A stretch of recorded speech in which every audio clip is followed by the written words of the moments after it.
has taught anthropology at the University of Delhi, and her areas of interest are marginalization and identity, gender, religion and cosmology, ecology and landscapes. And ma'am was also the editor of the journal Indian Anthropologist. Ma'am was also the chair of Commission on Anthropology of Women and is currently the chair of the Commission on Marginalization and Global Apartheid at IUAES. She is also the elected senior vice president of IUAES. Professor Channa was awarded the S.C. Roy Memorial Gold Medal by the Asiatic Society for lifetime contribution to research on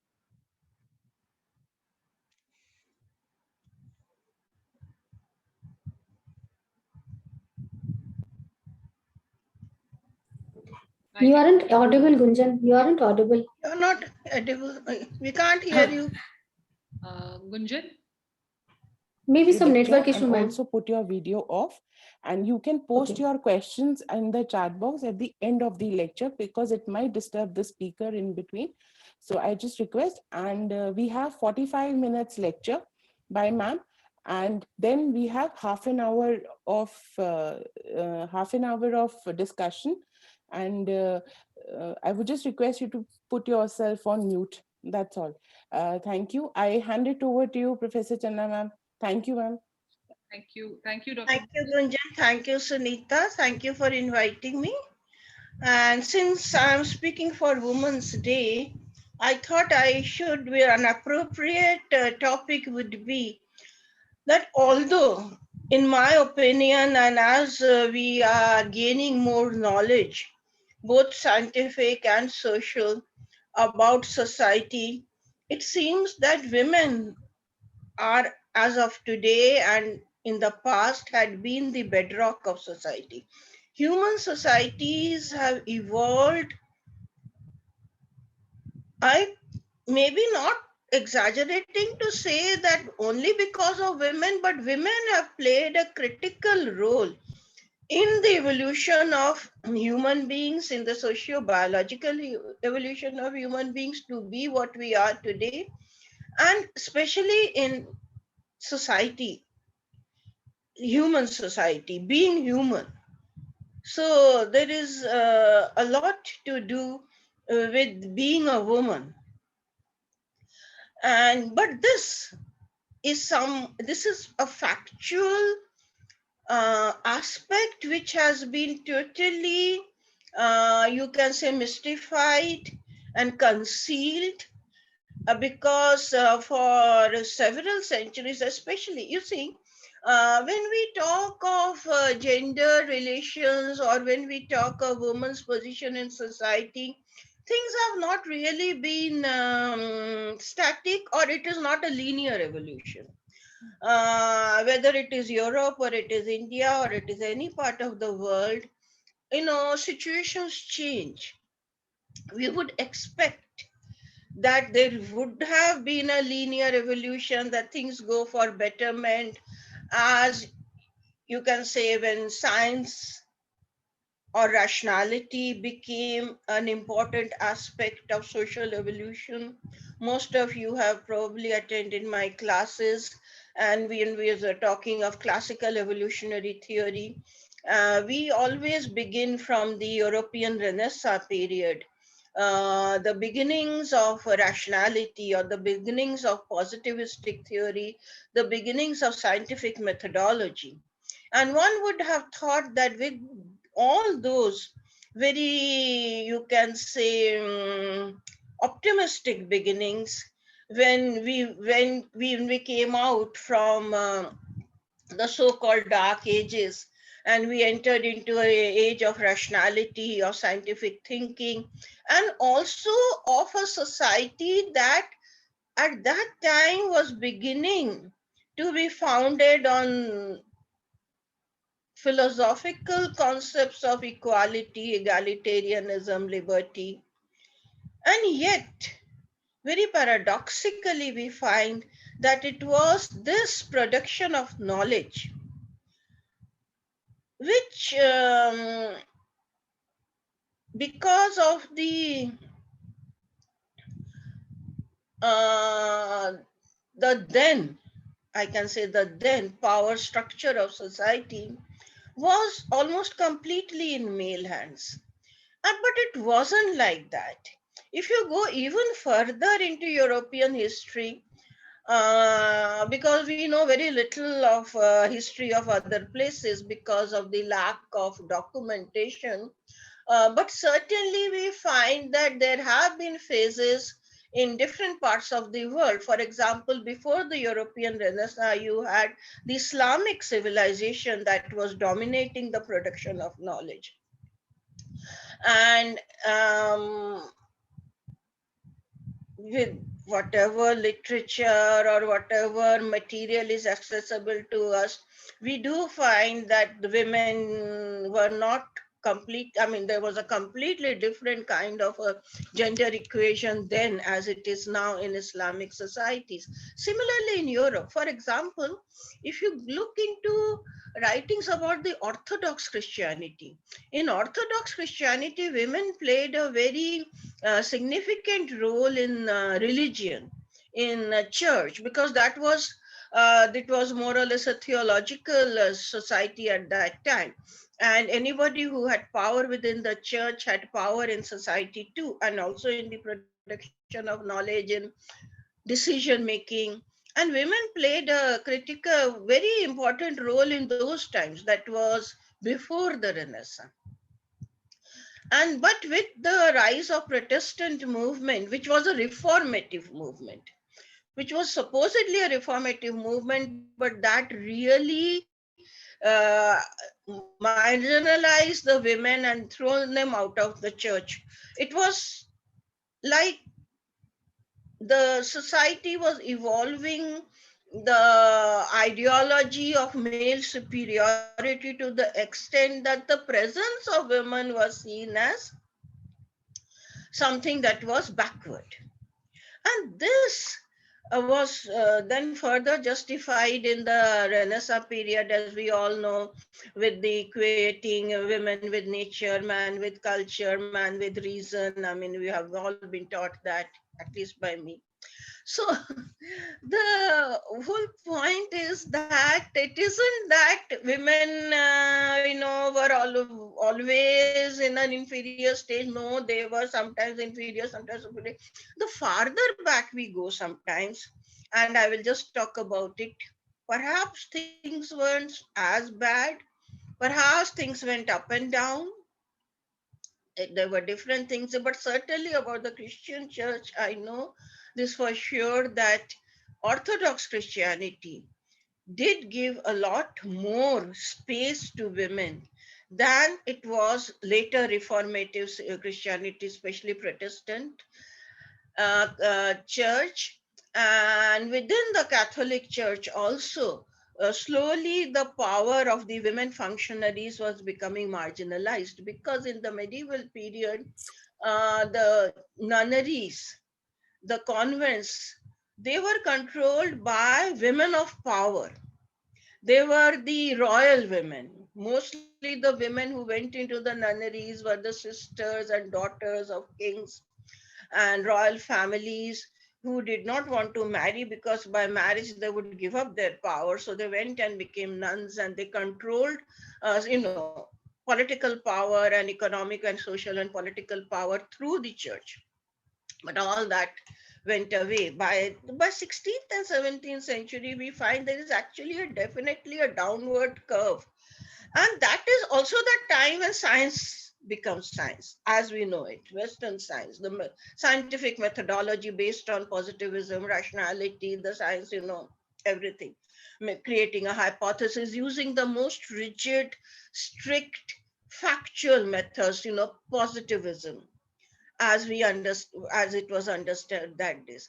But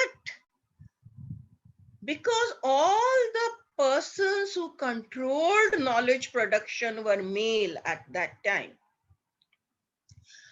there was a reaffirmation of women's inferiority. In my PowerPoint, I have given the example of Paul Broca. Paul Broca was the professor of surgery at the Faculty of Medicine in Paris, and a very renowned, scientist. And in fact, um, in our brain, there is a portion that is called the Broca's sphere, because he did a lot of. He was, doing. Surgery, means also he was dissecting, but he was also performing. And this is something very significant for you to know as social anthropologist and as gender specialist.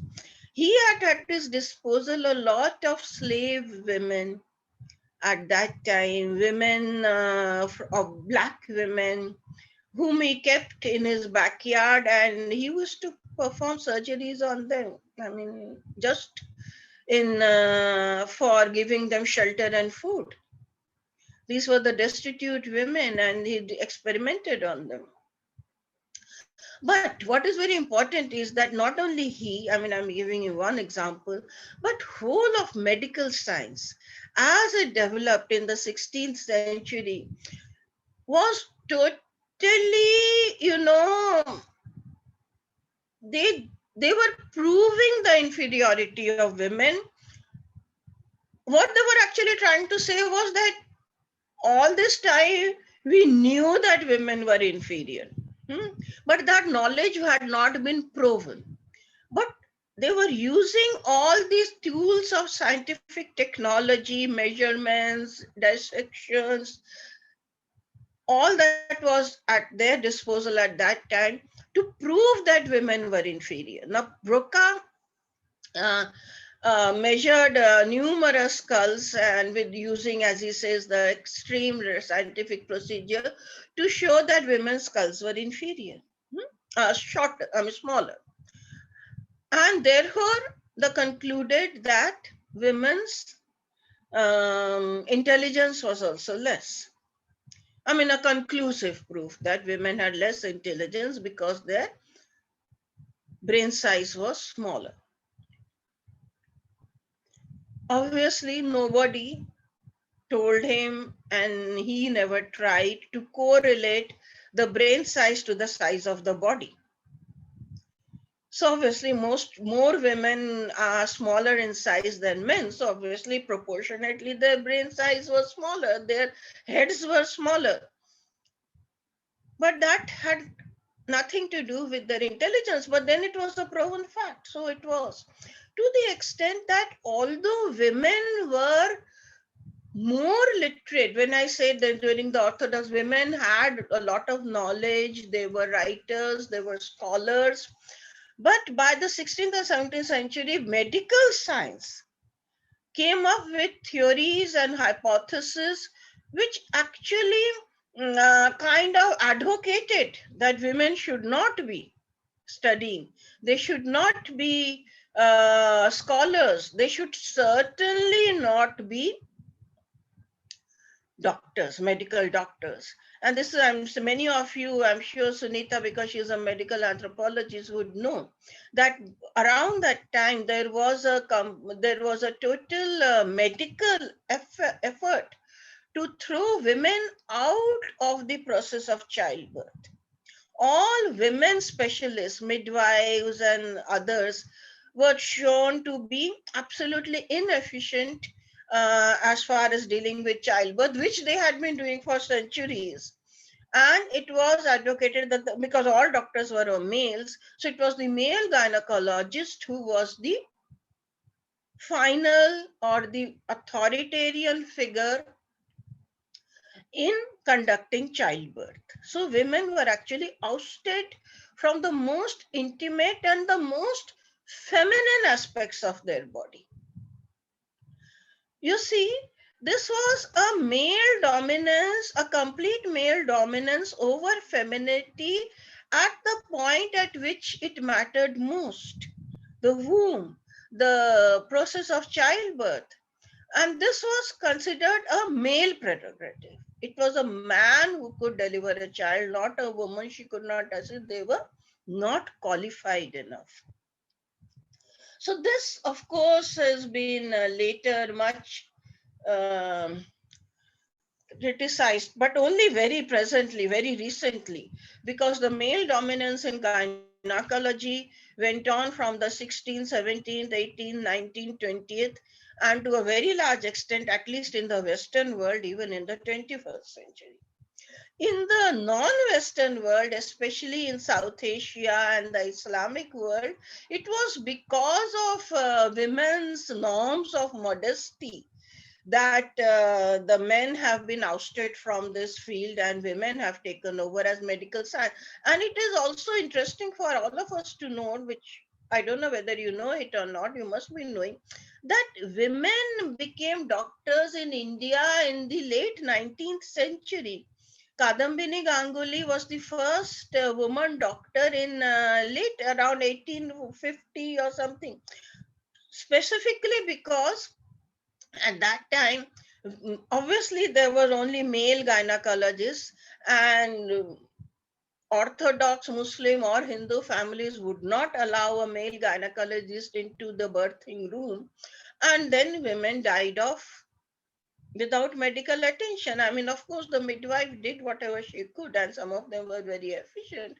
But there were at times certain critical medical junctures where they needed medical attention, but they could not get it. And it was for this reason that the first woman who becomes a gynecologist did that, because she saw women around her dying without medical attention. So this is the time when, from when, of course, then many, we know that now practically all women, all gynecologists, at least in South Asia, are women. Almost all, 99.9%, with few exceptions. So then comes then the other aspects, I mean, medical science. Then what are the other sciences that deal with human? Psychoanalysis, Freudian psychoanalysis. We all know how male-centered that is, because Freud defines woman by lack. As Louis, what is her name? Irigaray, the French feminist, Luce Irigaray, has Lucy called the Irigaray, woman yes. as the incomplete. She's not a person, she is half a person. And that is why also Simone de Beauvoir used the word second sex. So it was and what was it? This lack. And the whole of Freudian psychoanalysis rests upon who? The father figure. All that he talks of is the father figure. Everything from religion to society to neurosis to everything is revolving around the father figure. But what about the woman? Later, feminist psychoanalysts pointed out, and they made a big dent in his theory, even his own students, that which is the first attachment of the child, of the infant? It is to the mother's breast. The infant does not recognize father. Now, as of today, we all know that, and this is how even child development is explained. It is through the mother's breast, the mother's milk. That is how the child becomes slowly, incorporated into the world of humans. But that is the first recognition. But Freud never talked about it. He never mentioned it, as if the child comes into this world only with a father and with no mother at all. Whereas the mother figure and the mother attachment to the mother is the primary attachment, which was only pointed out by later feminist psychologists, psychoanalysts and psychologists. So that now today psychology has changed a lot based on the fact of the presence of the mother, who did not exist for 19th century knowledge makers. Then most of you in classical anthropology have read about Bachoven's mother right, mother theory, classical evolutionism, and most of the places which was so much incorporated into the Western colonization that any society which has dominance of women is an inferior society to a society which is run by men, to the extent that colonization in itself was explained in this gender symbolism, that the colonies, the defeated, were feminized, and the colonizers were the dominant males. You know, in English, you have uh, words used like rape for conquest. So when you conquer a territory, it is called as the rape of that territory. And during the whole colonial, if you read the literature on colonization, this particular symbolism is very dominant, that those who were conquered or those who were colonized were feminized, and they were conquered by the masculine. And it is during this colonial, see, these things came together.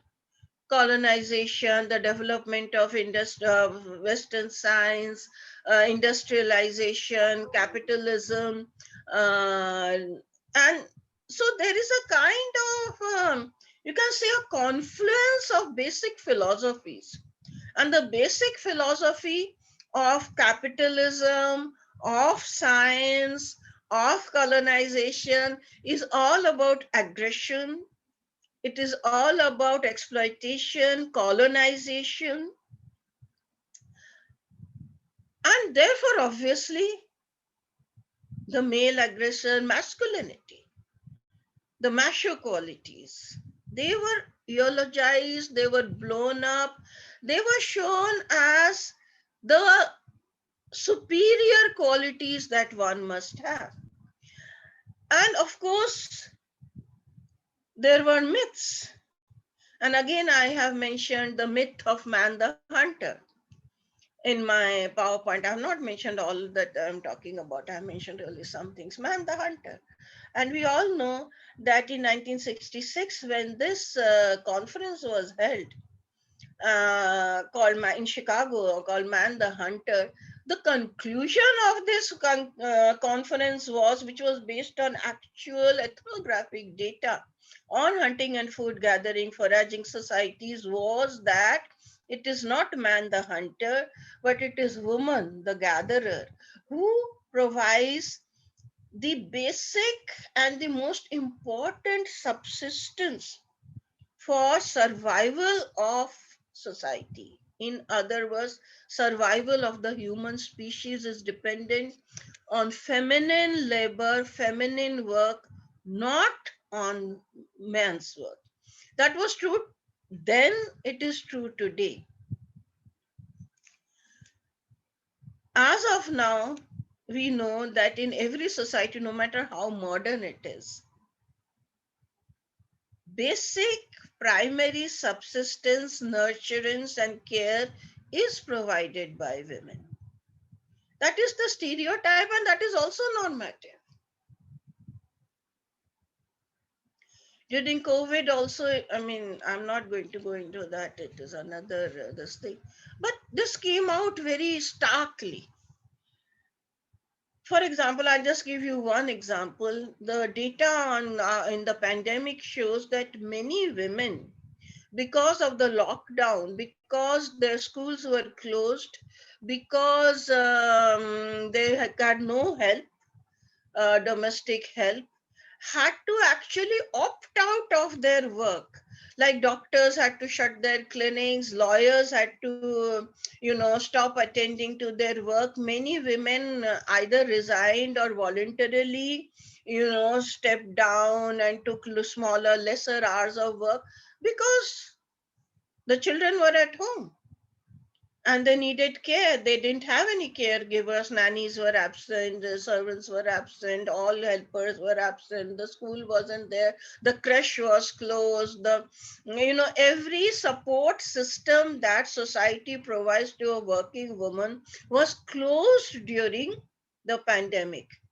And working women had to actually opt out. And I have got data from all parts of which I collected, from Italy, from USA, that women have gone back several steps in this 1 year of lockdown in their professional lives.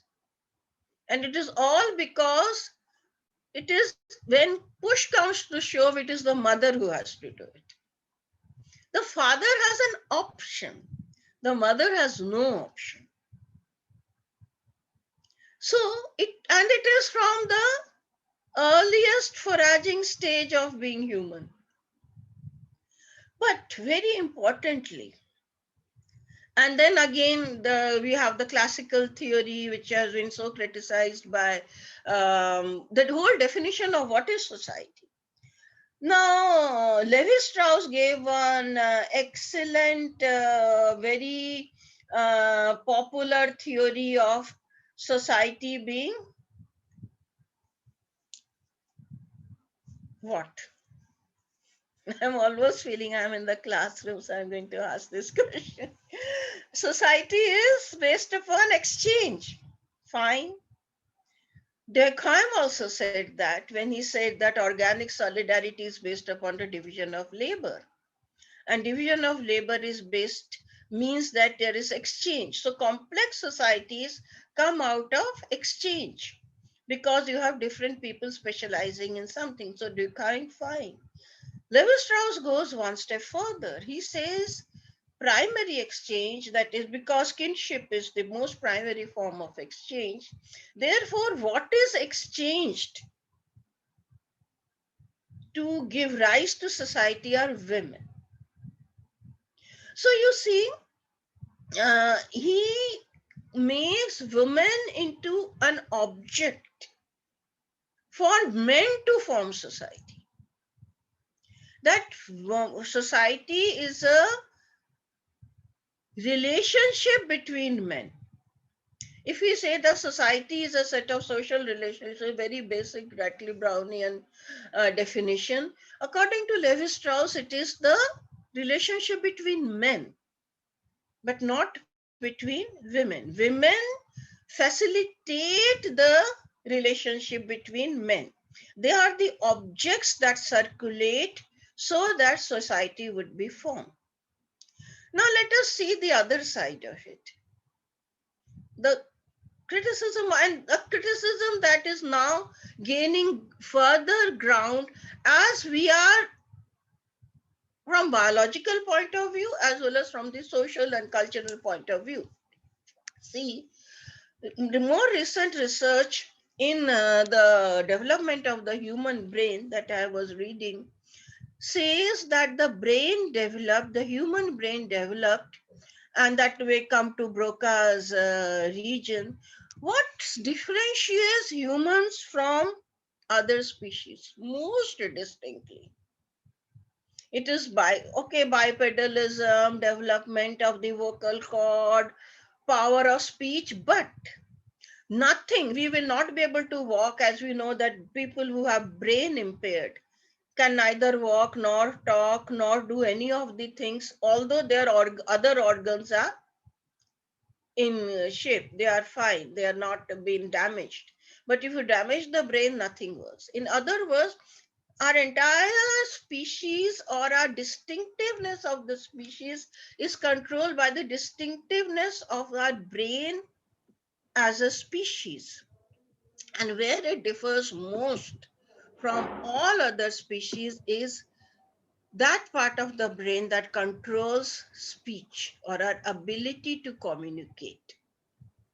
So what makes humans human is this ability to be able to speak, that I'm able to speak to you or you are able to speak to me. Now, all other aspects, even emotions, communication, non-verbal communication is very well developed in non-human species, but verbal communication is not. And this verbal communication, as we all know as anthropologists, is what makes culture possible, what makes society possible. No matter how many women you exchanged, if men were not able to talk to each other, there would be no social relationships. No.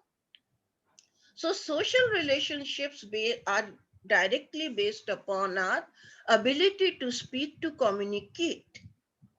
Now go back to the evolutionary period when I said that women's gathering work was primary in providing subsistence, which is substantiated. You can read it in Man the Hunter, you can read the data. There is lots of data about it in Marshall Sahlins, Stone Age Economics, and in many other papers on foragers and hunters about this. So it is a well-established fact, substantiated by numerous ethnographies by now, that women's gathering activities are extremely important in providing basic calories for subsistence. Okay, it is very correct also to say that it is men's hunting activity that in many places, not all, in many societies have greater symbolic value, as has everything else that men do have greater symbolic value. So we can go into the public and domestic division and say that what work we do in the public domain is of greater symbolic value than what work is done in the domestic domain. But if we look into the actual survival value, the domestic domain is the primary domain that reproduces human beings.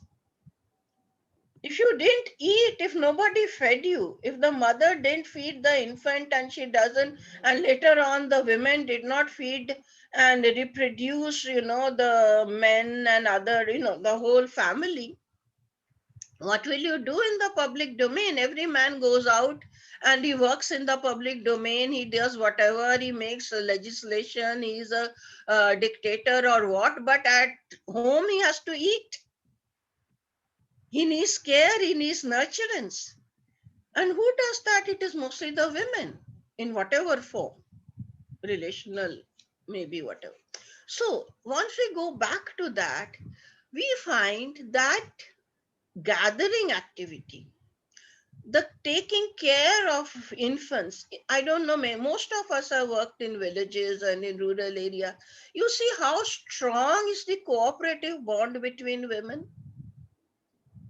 Women who go out to work in the fields. I have done work with the Dhobis, I know. I have done work in Himalayas, I know. That women, children. Now, what is the most precious asset of the human, of any species? The most precious asset of any species is not their houses, their bank balances, that is their children. Children. Yeah. You have to reproduce the species. And this very precious asset is taken care of by the women. And women do it cooperatively. See, when the cooperation of women broke down, that is in modern day society, there are subsidiary institutions that step in, right? But if they break down, now I go back again to COVID-19. During COVID-19, this broke down. So women were either left alone or they tried to recreate those cooperative relationships. Even in the US, when I was there with my daughter, there was so much of mothers getting together on WhatsApp group to collectively take care of children, so that they would send messages that today I have to do this work, I have got this meeting, can I leave my child? So this thing, they were recreating that because the institutional mechanisms had broken down. But where those institutional mechanisms till today, most, not only pre-industrial, but even in small towns, and I have seen in this kind of living together in the village. For example, when I was working in the village, it is very difficult to find out whose child is who, because you find children all over the place. They are eating in somebody's house, somebody is carrying somebody's baby, somebody, and they are being collectively taken care of, and women cooperate in that. And they have been doing that for centuries and centuries and centuries. Caregivers. So what is social society all about? the basic survival of society is on the cooperative work of women.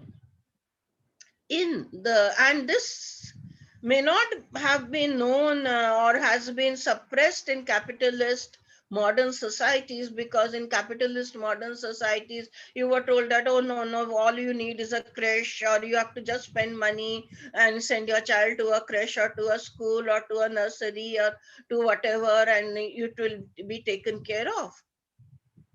No, but where it doesn't, like in the Himalayan among the Bhotiyas, what they say women are like milk,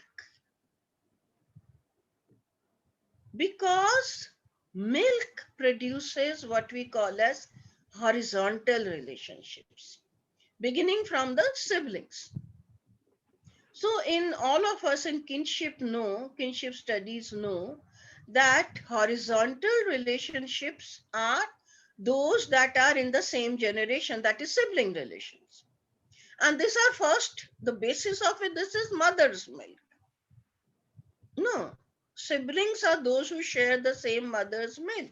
And of course, symbolically, it is then transposed to many other people on the same horizontal line. In other words, what are horizontal relationships? They are the present day relationships as existing in society. We need cooperation, help, sustenance through the present day relationships, no, what we call practical kinship. If you need help, who do you go to? You don't go to your dead ancestors, you go to the living people who are of your same generation. So that is horizontal relationships. That is, they call milk. They equate men with blood, blood that runs through the generations. So they say lineality is determined through male blood, but present day active social relationships are through women.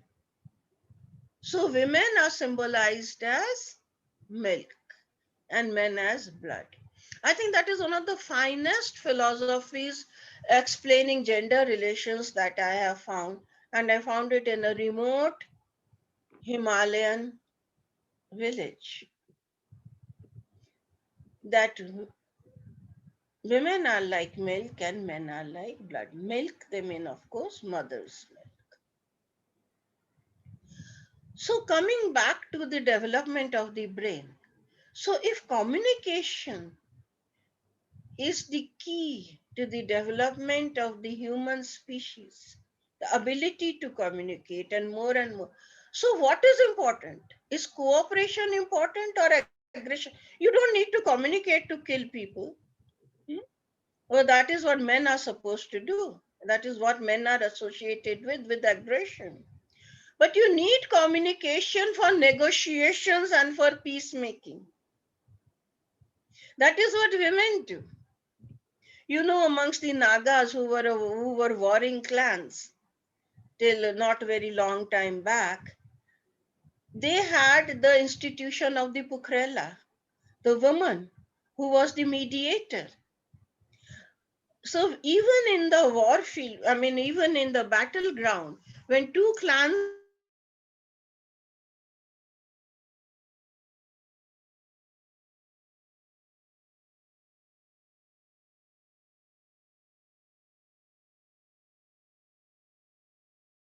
fighting, and warfare.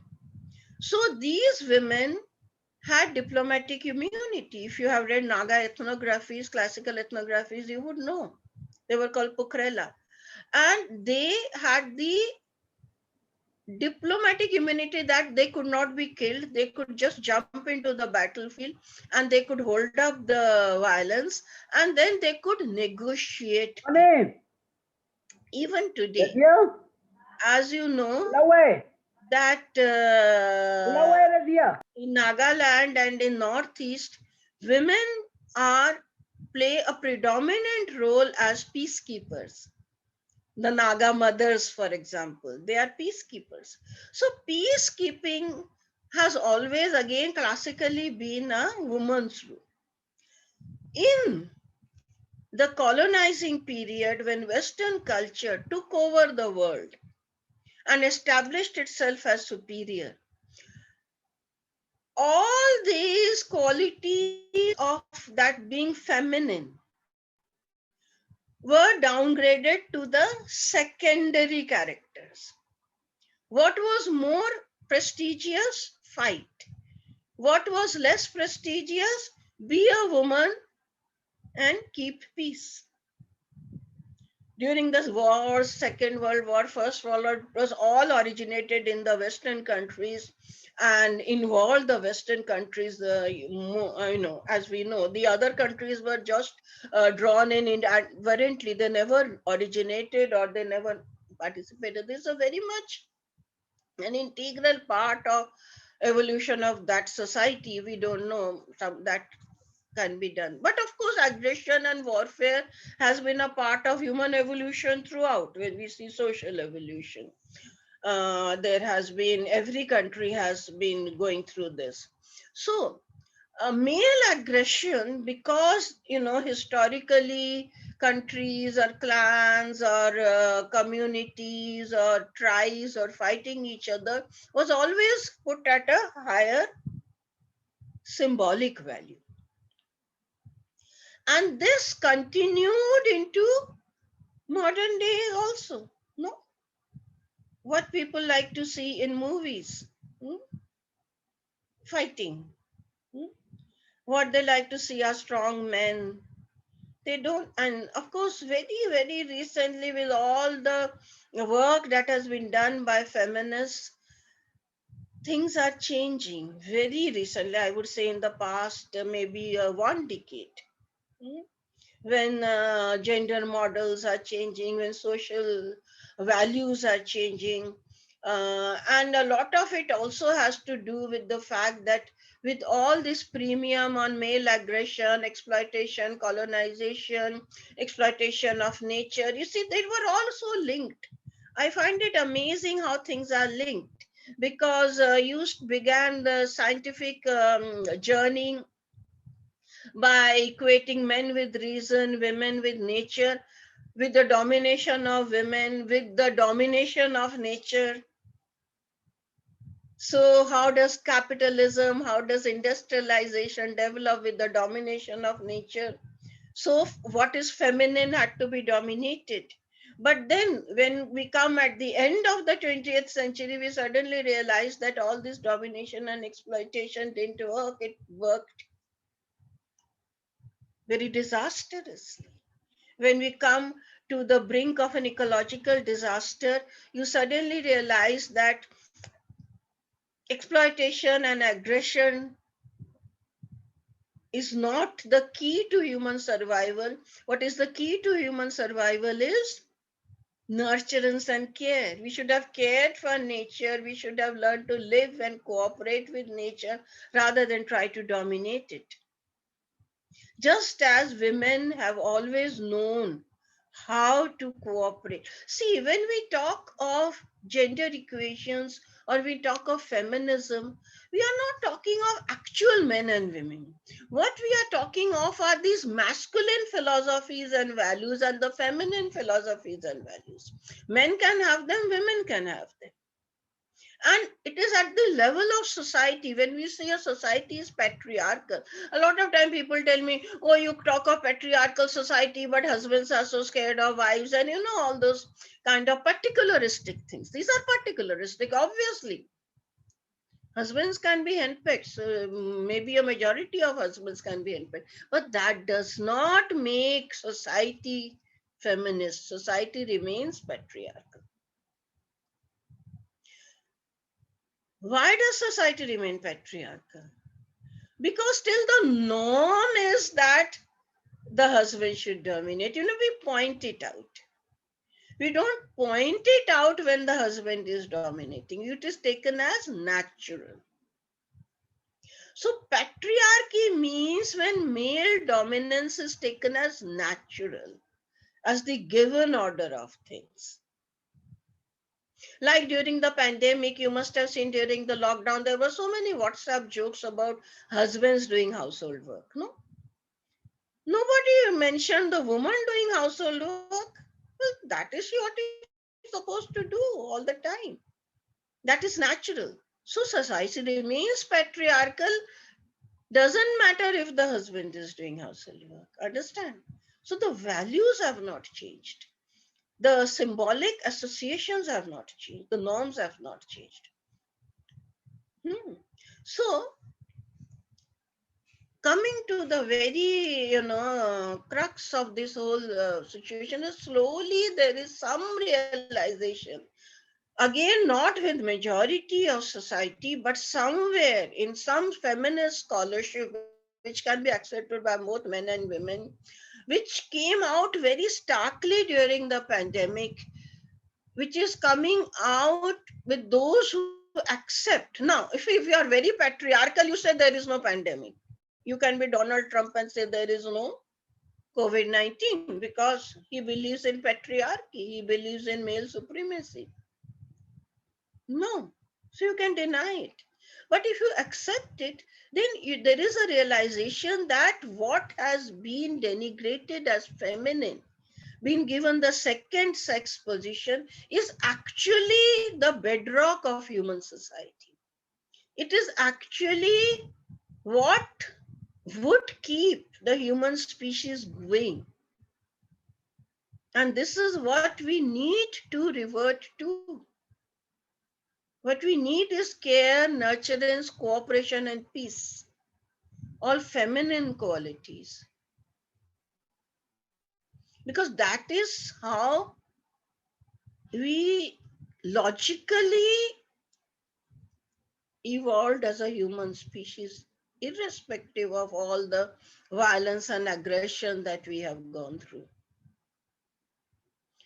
Because you see, again, if we go back into science and look at human evolution, a majority of our life as a species, 99.9%, has been spent as hunting, food gathering. No. It we came from the Neolithic revolution is only a few thousand years old as compared to the million years of human evolution. So in that few thousand years, an industrial revolution is only a few hundred years old. And all this male dominance, this capitalism, which is based on aggression and exploitation, this concretized itself during the industrial revolution. So in 400 or 500 years, as a species, we are coming to the brink of extinction. So that should keep us thinking. So I end my lecture. Thank you. Thank you. So you think. Thank you so much, Professor Channa. Very, very interesting and very relevant. And we are glad that on the eve of Women's Day, we could hear so much about women. And as you rightly pointed out, I think in the historically, women's issues have not been written by women, and basically a lot of scholarship coming from men. Writings on women have been delayed, but now we can see a lot of writings coming on women and anthropology of women, and also looking at feminist literature. A lot of anthropologists have really contributed very well on that, and very important points what you raised about basic fundamental issues and things which women contribute towards the family. Reproduction, of course, it's a women's domain, and even men can't think of doing unless some science technology can develop to an extent that no, without of course with IVF things are changing a bit, but women are the ones who are giving birth. But apart from that, as you very rightly mentioned, food gathering, caring, and also peacekeeping and communication, which makes the society as it is, and the sustenance of the society. Thank you so much. I would like other colleagues and senior colleagues to share their views and comments. Maybe Professor Neeta Mawar, Amita Pandeyji, and we have Dr. Gregory in the audience. So any comments and your reflections? Yes, Neeta ji. Please unmute. You have to unmute 1 second. Gunjan? Neeta ma'am. Nita, you have to unmute. Okay. Yes, yes. Good evening to all of you. And thank you, Dr. Chana, for that wonderful presentation.